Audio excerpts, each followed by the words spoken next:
자, 오늘 제목은 불행은 늘 나라고 합니다 라는 제목입니다. 우리 두세 살짜리하고 같이 이렇게 지내다 보면 그 아이들은 항상 내 것이라는 얘기를 참 많이 하죠. 친구도 내 것이고 내 것도 내 것이고 동생 것도 내 것이고 엄마 것도 내 것이고 다 내 것. 놀 때도 나예요. 나 중심으로 뭐 할아버지가 그 장난감 가지고 같이 놀 때 얼마나 재밌을까는 전혀 생각하지 않아요. 먹을 때도 지가 먹고 싶은 거 먹고 그 엄마가 쫓아다니면서 먹여줘야만 억지로 먹을까 말까 하죠. 얼마나 불편하고 얼마나 힘들까는 전혀 개의치를 않습니다. 잠잘 때도 그냥 내가 자고 싶을 때 잡니다. 왜 그러죠? 어리니까 그런 거죠. 근데 우리도 아직 어리십니까? 우리도 늘 나이죠. 늘 나. 엄마가 아니야. 그건 친구 거야. 그건 동생 거라고 얘기하면 울어버립니다. 기분 나쁘다는 거죠. 한마디로 뭔가 좋지 않은 거죠. 그래서 엄마는 함께 노는 법도 가르쳐주고 또 먹고 싶은 것만 먹지 않고 몸에 좋은 것도 먹게 하고 잠잘 시간에 자는 것도 하나씩 가르쳐 줍니다. 그러면서 아이는 성장하는 거죠. 자신을 벗어나는 거죠. 인간에게 탐심은 유전적인 것 같아요. 탐심이라는 것은 결국 가만히 들여다보면 굉장히 자기 중심적이라는 거죠. 신앙은 무엇일까? 여러분, 신앙은 무엇일까? 우리가 하나님을 안다는 것이 무엇일까? 하나님을 믿는다는 것이 무엇일까? 하나님과 나 사이에 얼마만큼 차이가 있을까? 내가 만약에 1이라고 한다면 하나님은 무한대이 되겠죠. 1밖에 안 되는 그 내가 무한대인 그 하나님을 알아가는 것, 그만큼 나의 폭이 넓어지는 것을 의미하는 것이요. 그래서 신앙의 성숙은 결국 내가 아닌 타인의 것을 인정하는 것으로 시작이 되죠. 다른 사람이 있다는 것. 마치 아이들은 다른 사람이 있다는 것도 또 느끼지 못하는 것 같아요. 우리는 다른 사람의 것도 있다는 것. 그리고 그 다음에는 나눌 줄 알고 뭔가 줄 알고 또 섬길 줄 알고 또 희생할 줄 아는 것. 그렇게 나아가는 것이 성숙한 것이죠. 자, 나누는 것도 사실 훈련이고 교회는 또 나눌 수 있는 그 훈련의 장소가 되기도 합니다. 자, 우리가 나누면 내가 손해볼까? 그런 질문을 해봅니다. 우리는 늘 거꾸로 생각하는 부분이 있죠. 그러면서 성경은 비상식적이다, 비논리적이다, 비이성적이다라고 생각을 합니다. 오히려 내가 거꾸로 알고 있었음에도 불구하고 내가 제일 중요해. 내 중심으로 살아가야 하되 내가 누군가에게 뭔가를 주면 그만큼 내가 손해야. 내가 다른 사람 것을 받으면 내가 그만큼 이익이야. 뺏으면 더 이익이야. 라는 사고방식으로 살아가고 있는 거죠. 그것이 맞다고 여기는 것이고 그것이 이성적이고 그것이 합리적이라고 생각을 하는 것이죠. 자, 오늘은 상속에 대해서 이야기를 하며 상속 문제. 부모가 자녀에게 뭔가를 남겨주는 것을 얘기하는 거죠. 특히 재산을 남겨주는 것을 이야기합니다. 요즘에는 왜 어른들이 그런 얘기를 하죠. 젊은이들은 왜 이렇게 나약할까? 왜 좀 열정이 그렇게 없을까? 뭐 그런 얘기들 합니다. 왜 그럴까요? 우리 대한민국 젊은이들만 그럴까요? 아니면 인도네시아 젊은이도 그럴까요? 그러면 과거에 대한민국의 젊은이들도 그랬었을까요? 안 그랬었어요. 근데 왜 이렇게 나약해졌을까? 그럴까 질문합니다. 뭔가 이유가 있겠죠. 뭔가 이유가 있을 것입니다. 자, 유대인 부모는 역경 교육을 시킵니다. 유대인의 이제 자녀 교육이라는 책에 나와 있는 내용이죠. 역경 교육. 유대인만큼 자녀를 잘 교육시키는 나라는 민족은 별로 없습니다. 역경 교육. 그중 가장 중요한 덕목 중에 하나가 뭐냐면 결핍입니다. 결핍. 그러니까 뒤집어서 생각하면 우리나라 부모님은 결핍 없이 살아가는 것을 원해요. 조금 더 부족함 없이 아주 완벽하게 자녀를 키우기를 원하는 것입니다. 부족함이 없으면 어떤 문제가 생길까요? 간절함이 없죠. 절실함이 없습니다. 절박함이 없어요. 그래서 유대인 부모는 이제 자녀들의 그 요구를 다 들어주질 않습니다. 경제적인 여유가 있어도 아이에게 항상 어떤 부족함을 알게 훈련합니다. 아이의 생일 파티에 또 자기가 스스로 벌어서 어느 정도는 채우도록 하는 거죠. 그래서 이스라엘에 가면 길거리에서 쿠키 파는 아이들을 자주 볼 수 있어요. 이제 아놀드 토인비가 이런 역사가이죠. 도전과 응전이라는 그 원리로 이 문명의 발전을 해석하죠. 도전과 응전. 도전이라는 것은 어떤 위기죠. 어떤 역경이죠. 그것에서 우리가 어떻게 반응을 하느냐라는 거죠. 어떻게 대응을 하느냐. 코로나는 위기죠. 그 코로나는 위기에 우리가 어떻게 반응할 것이냐. 우리가 한국 교회가 잘 반응을 했는가 이렇게 질문을 해봤을 때는 상당히 세상적인 방법으로 대응했다라는 것이죠. 그러니까 교회가 굉장히 지금 어려워지죠. 그런데 우리 교회는 왜 그렇게 그럼에도 불구하고 그렇게 큰 어려움을 겪지 않았을까? 도리어 우리 교회는 지금 부흥하고 있을까? 이런 질문을 합니다. 도전과 응전이죠. 위기를 오히려 기회로 삼아야 하는 것이죠. 우수한 민족이 위대한 문명을 일으킨 것도 아니에요. 환경이 좋은 민족이 큰 문명을 이룬 것도 아니에요. 자원이 많다고 해서 잘 사는 것도 아닙니다. 우리 동남아시아의 많은 국가들을 보면 알 수 있죠. 우리 인도네시아 가보면 알겠지만 겨울이 없어요. 겨울이 없다는 것은 어떻게 보면 굉장히 좋은 환경이에요. 뭐 모기가 많아서 힘들긴 하지만 겨울이 없다는 것은 한 계절을 그만큼 이득을 본다는 거고, 한국 같은 경우 겨울이 있다는 건 특히 요즘엔 잘 느끼지 못하겠지만 과거에 굉장히 배고프실 시절에는 겨울을 나는 것이 굉장히 어려운 위기였고 거의 죽을 수도 있는 굶어 죽을 수도 있는 그런 환경이죠. 그렇기 때문에 그 겨울을 어떻게 이길 것인가, 그래서 준비해야 되고 어떤 절박함이 있는 것이고, 그래서 생각하지 않으면 안 되는 거고, 그래서 창조성이 생기는 것이고, 그래서 우리가 잘 사는 나라의 위치를 보면 대부분 북반구에 위치하고 있죠. 사실은 유럽도 그렇고 미국도 그렇고 대부분 잘 사는 나라는 북쪽에 위치합니다. 겨울이 있는 나라죠. 왜냐하면 위기가 있기 때문에 그런 것이죠. 인도네시아, 동남아시아 가면 3모작, 4모작씩 하죠. 남태평양의 어떤 섬을 가면 언제든지 눈 뜨고 일어나면 먹을 것이 나무에 열려져 있어요. 그런데 이상하게 그 나라 사람은 잘 살지 못해요. 오히려 알코올 중독자가 그렇게 많다고 이야기합니다. 맨날 술 먹다가 취했다가 일어나서 눈 비비고 일어나서 나무에 올라가서 바나나 따먹고 과일 따먹습니다. 어쩌면 그것이 풍요라고 생각할 수도 있습니다. 하나님은 그 나라에 그 민족에게 굉장히 큰 자원도 줬고 풍요를 줬어요. 근데 그들은 왜 마약 중독자가 되고 알코올 중독자가 될까요? 우리 자녀가 결핍 없는 삶을 살기를 원합니다. 나 역시 결핍 없는 삶, 풍요로운 삶을 원하죠. 좋은 집, 좋은 차가 있으면 참 좋겠다 생각이 듭니다. 탐심은 불행을 만들고 나눔은 사실 행복을 가져옵니다. 근데 여러분들 사회에서는, 세상에서 살아갈 때는 그렇게 생각하지 않잖아요. 내가 주머니에서 100만 원이 나가면 내가 손해봤다고 생각하고, 남의 100만 원이 내 주머니에 들어오면 그만큼 내가 이익을 봤다고 생각을 하죠. 그것이 이성적이라고 생각하고 그것이 상식적이라고 생각을 해서 교회 안에서는 그렇게 하려고 좀 애를 쓰지만 막상 나가면 그렇지가 않죠. 왜일까요? 자, 누가복음 12장 13절 읽겠습니다. 무리 가운데서 어떤 사람이 예수께 말하였다. 선생님, 내 형제에게 명예해서 유산을 나와 나누라고 해 주십시오.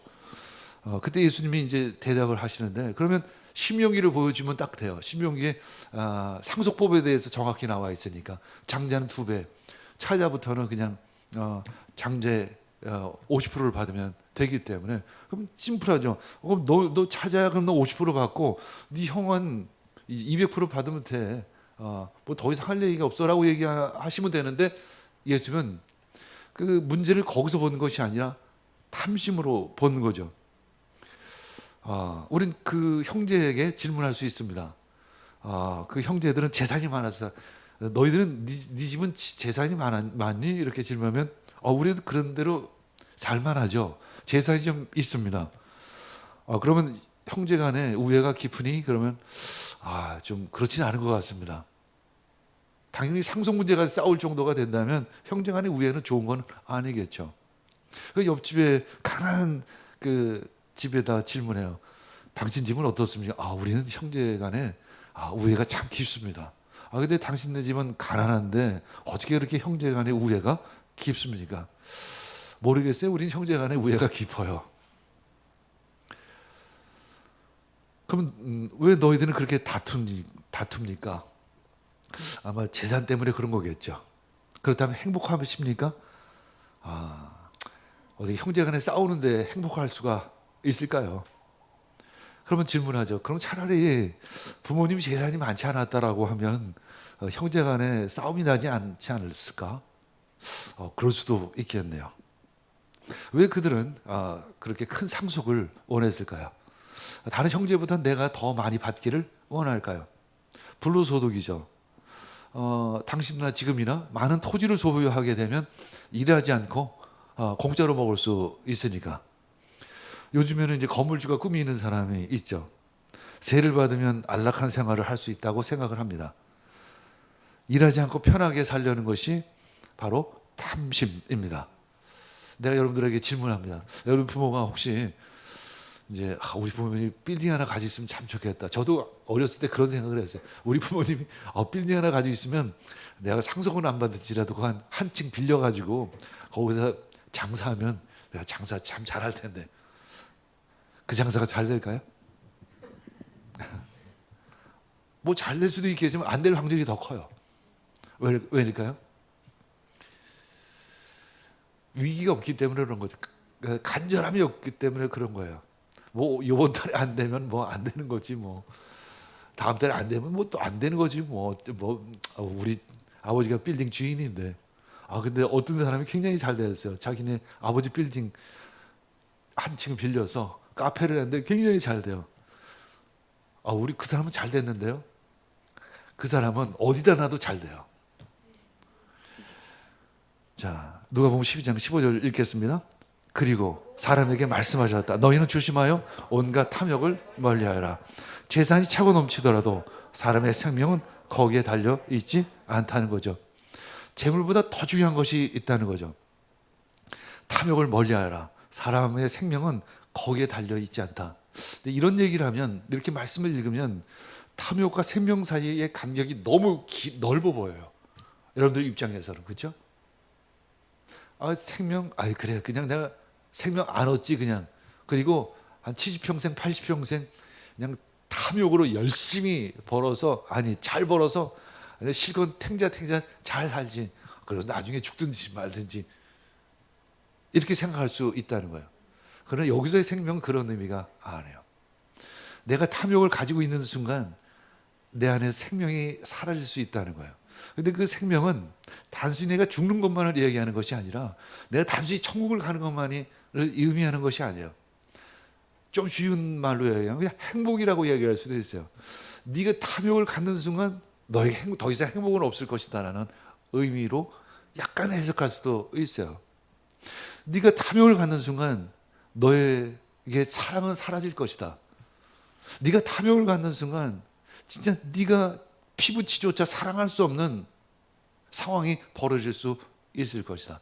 이 모든 것이 다 합쳐서 사실은 생명이에요. 근데 생명이라는 단어를 너무 피상적으로 생각하면 안 돼요.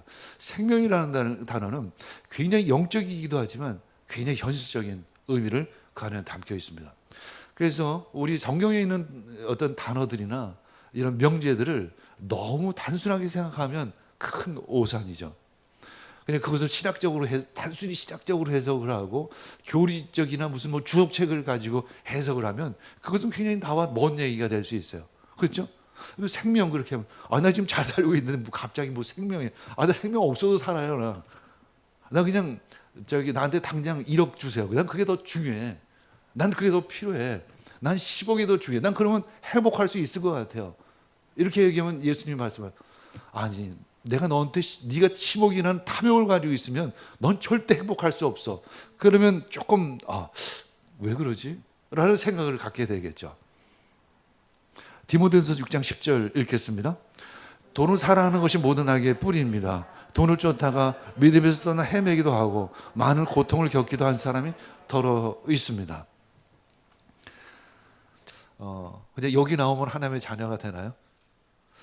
아마 탐심을 버리는 것, 탐심을 버리고 탐심이 있는 한 예수님이 내 안에 계실 수가 없죠. 우린 둘 중에 하나밖에는 선택할 수가 없다는 한계를 가지고 있습니다. 행복은 나라는 허물을 벗고 하나님께 나아가는 것이죠. 하나님께 나아갈 때 우린 이웃을 품을 수 있고 이웃을 사랑할 수 있는 거예요. 하나님께 나아가지 못하면 우린 이웃을 품을 수 없습니다. 이웃을 사랑할 수가 없어요. 내가 일이라면 하나님 무한대. 그 무한대신 하나님을 만났을 때 그 이웃을, 그 무한대인의 마음을 가지고 그 이웃을 사랑할 수 있는 것이죠. 누가 더 큰 곳간을 소유할 수 있을까? 누가복음 12장 16절에서 1절에 보면 부자에 대한 비유를 하십니다. 그리고 그들에게 이제 비유를 하나 말씀하십니다. 어떤 부자가 밭에서 많은 소출을 거두었다. 그래서 그런 속으로 내 소출을 쌓아둘 곳이 없으니 어떻게 할까 궁리하였다. 그는 혼자 말하였다. 이렇게 해야 되겠다. 내 곡간을 헐고서 더 크게 짓고 내 곡식과 물건들을 다 거기에다가 쌓아두겠다. 그리고 내 영혼에게 말하겠다. 영혼아, 여러 해 동안 쓸 물건을 쌓아두었으니 너는 마음 놓고 먹고 마시고 즐겨라. 그러나 하나님께서 말씀하셨다. 어리석은 사람아, 오늘 밤에 내 영혼을 너에게서 도로 찾을 것이다. 그러면 내가 장만한 것들이 누구의 것이 되겠느냐? 이거를 읽을 때, 말씀을 받을 때 한 가지 조심해야 될 것이 있습니다. 내가 오늘 탐심을 가지고 물건을 쌓아두었는데 오늘 밤에 내 영혼을 예수님께서 찾아가신다? 절대 그런 일은 없어. 그래도 한 10년은 살 수 있을 거야. 20년 후에는 혹시 모르겠지. 아무리 내가 오늘 창고를 가득 채운다고 해서 오늘 밤에 갑자기 예수님이 찾아오셔서 내 영혼을 거둬 가실까? 이렇게 질문하고 이렇게 해석을 하면 이것이 나의 말씀이 될 수가 없습니다. 이 말씀은 뭐냐면 내가 곡간을 어느 확장하는 순간, 그리고 곡간에다가 엄청난 재물을 쌓아놓는 순간, 됐어라고 생각하는 순간 내 영혼이 나로부터 빠져나간다는 것을 의미하는 거예요. 내 영혼이 빠져나간다는 것은 뭐냐면 내 행복이 빠져나간다는 것을 의미합니다. 어떤 그룹 재벌가의 딸이 하나 있어요. 엄청난 돈을 많이 가지고 있습니다. 얼마든지 쓸 수 있는 돈이 있습니다. 그냥 무작정 쓸 수 있는 카드가 늘 내 안에는 10장, 20장이 있습니다. 취미란 오직 하나, 명품 사는 것입니다. 그렇죠? 명품을 사는 것이 취미지만 그것은 순간이죠. 살 때만 좋습니다. 그 시간은 점점 짧아져요. 전에는 한 달 동안 좋았어요. 근데 그 다음엔 그 명품을 사도 일주일 좋아요. 그 다음에는 하루가 좋아요. 그 다음엔 사는 순간만 좋아요. 그리고 주위 직원들에게 다 나눠줍니다. 난 너 가져 그냥. 귀찮다. 이것도 다 귀찮다. 그에게 부는 더 이상 행복이 아닌 것이죠. 성취감도 없고 절박감도 없고 결핍도 없습니다. 부족함이 없습니다. 행복도 어느 순간 사라집니다. 스스로 뭔가 해야 될 일이 없어요. 모든 것이 다 있기 때문에. 자, 오늘 이 16절에서 18절 사이를 헬라어로 읽어보면, 본문 원어로 읽어보면 나라는 단어가 12번이 나옵니다. 나의가 4번, 나는이 8번이 사용됩니다. 탐심은 뭐냐면 나에게 집중되는 것을 의미합니다. 나에게 집중되면 어떤 어려움이 있죠? 행복하지를 않아요. 왜냐하면 관계가 무너집니다. 사랑이 무너집니다. 진짜 좋은 것들이 다 무너지기 시작을 하는 것이죠. 불행이 찾아오기 시작합니다. 찾아올 수도 있겠지만 그냥 순간 불행해질 수도 있는 거예요. 더 큰 곡간이 나로 하나님을 잊게 하지는 않는 것인가? 사실 대부분 곡간이 클수록 하나님을 멀리할 확률은 사실 더 커지죠. 직장이 하나님을 멀리한다면 다른 직장을 알아봐야 되겠죠. 돈이 하나님을 잊게 한다면 그 돈으로 이웃을 섬겨야 할 것입니다. 우린 이웃과 가진 것을 나눌 수 있는 사람이 되어야 합니다. 자, 누가복음 12장 33절 읽겠습니다. 너희 소유를 팔아서 자선을 베풀어라. 너희는 자기를 위하여 낡아지지 않는 주머니를 만들고 한해다가 없어지지 않는 재물을 쌓아두어라. 거기는 도둑이나 조음의 피해가 없다. 여러분, 이 말씀을 모르시는 분이 있으세요? 아마 100번도 더 들었을 것입니다.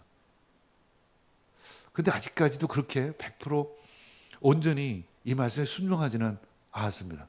이상하게 아직까지도 부담스러워요. 이 말을 들으면. 굳이 왜 내가 가진 것으로 남에게 자선을 베풀려고 할까? 왜 손해보려고 할까? 우리는 늘 이런 생각을 가지고 있습니다. 내 주머니에서 100만 원이 나가면 내가 100만 원만큼 손해다. 내가 다른 사람 걸 100만 원만큼 가지면 내가 100만 원만큼 유익이다. 이익이다라는 그 논리를 가지고 살아갑니다. 근데 실제 현실에서 그럴까요? 실제로 현실에서 그렇지 않습니다. 실제로 경험을 해보면 그렇지가 않아요. 실제로 살아보면 내가 오히려 나누는 것이 더 기쁩니다. 나누는 것이 더 행복합니다.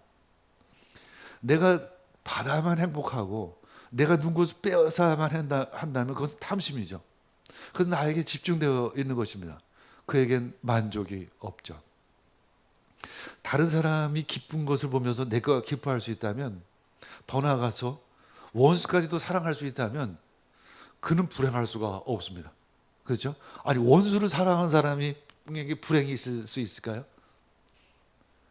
예수님은 우리에게 불행을 주시는 분이 아니라 행복을 주시는 분이시고, 우리에게 슬픔을 주시는 분이 아니라 우리에게 기쁨을 주시는 분이고, 예수님은 우리가 기분 나쁘게 되기를 원하시는 분이 아니라 기분 좋게 되기를 원하시는 분이시죠. 우리에게 좋은 길로 가라고 하시는 거죠.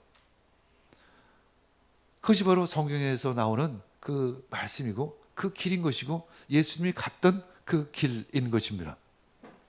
성경은 자신이 쌓은 부일지라도 자기 것이 아니라고 이야기하죠. 돈이란 하나님이 잠시 하나님으로부터 잠시 맡아놓은 것입니다. 그래서 우리는 청직이라고 이야기를 하는 것이죠. 그래서 세상의 법칙과 성경의 법칙은 정반대이고, 근데 우리는 자주 성경의 법칙은 비이성적이고 비상식적이라고 생각을 하는데 아니라는 것입니다. 하나님의 말씀이 더 상식적이고 더 이성적이라는 것입니다. 내 중심적으로 살아가는 것. 왜 현대인들이 그 마음의 질병이 많이 걸릴까? 모든 세상 풍조가 너에게 집중하라고 계속 메시지를 전하고 있다는 것입니다. 세상은 끊임없이 우리들에게 이야기하고 있어요. 너 중심으로 살아가라. 너 중심으로 살아가라. 이 대선 후보들의 공약을 다 보시기 바랍니다. 너에게 주겠다. 너에게 100만 원 줄 거야. 너에게 10만 원 줄 거야. 그러면 나에게 표 줘. 계속 이런 식입니다. 너야. 공동체를 얘기하는 사람들은 별로 없죠. 공동체를 얘기하는 사람은 없습니다. 사랑을 얘기하는 사람도 별로 없습니다. 세상은 끊임없이 너에게 100만 원 주겠다. 너 더 많이 가져야 돼. 넌 더 많이 이뻐야 돼. 너 더 많이 출세해야 돼. 라고 이야기합니다.